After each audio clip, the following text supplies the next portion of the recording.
Le souvenir des victimes hante toujours ce champ d'exécution, à quelques kilomètres de Phnom Penh.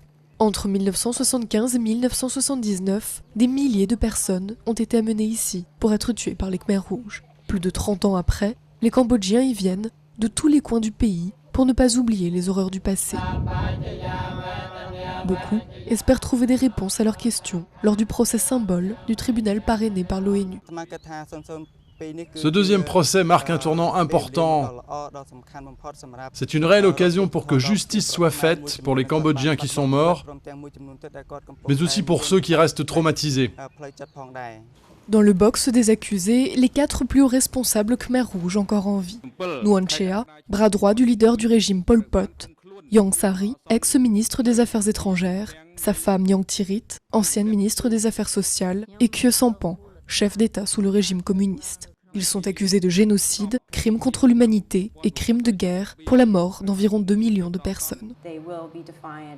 Ils vont se montrer provocants, refuser de coopérer sur de nombreux points. Ils vont avoir plusieurs théories contradictoires pour prouver qu'ils ne sont pas responsables. Cela va compliquer et rallonger le procès, qui va sans doute être le procès le plus complexe jamais jugé par un tribunal.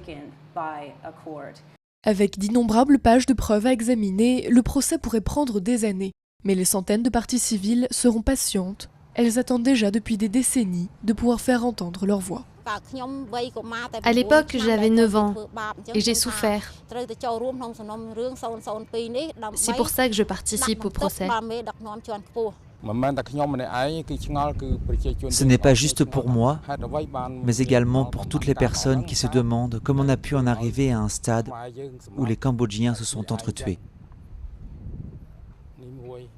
L'an dernier, la Cour a condamné le chef de la prison de Phnom Penh à 30 années de prison pour sa responsabilité dans la mort de quelques 15 000 personnes. La portée de ce deuxième procès est encore plus large. Examiner les décisions prises au sommet du régime sanguinaire permettra peut-être de comprendre pourquoi tant de personnes ont perdu la vie.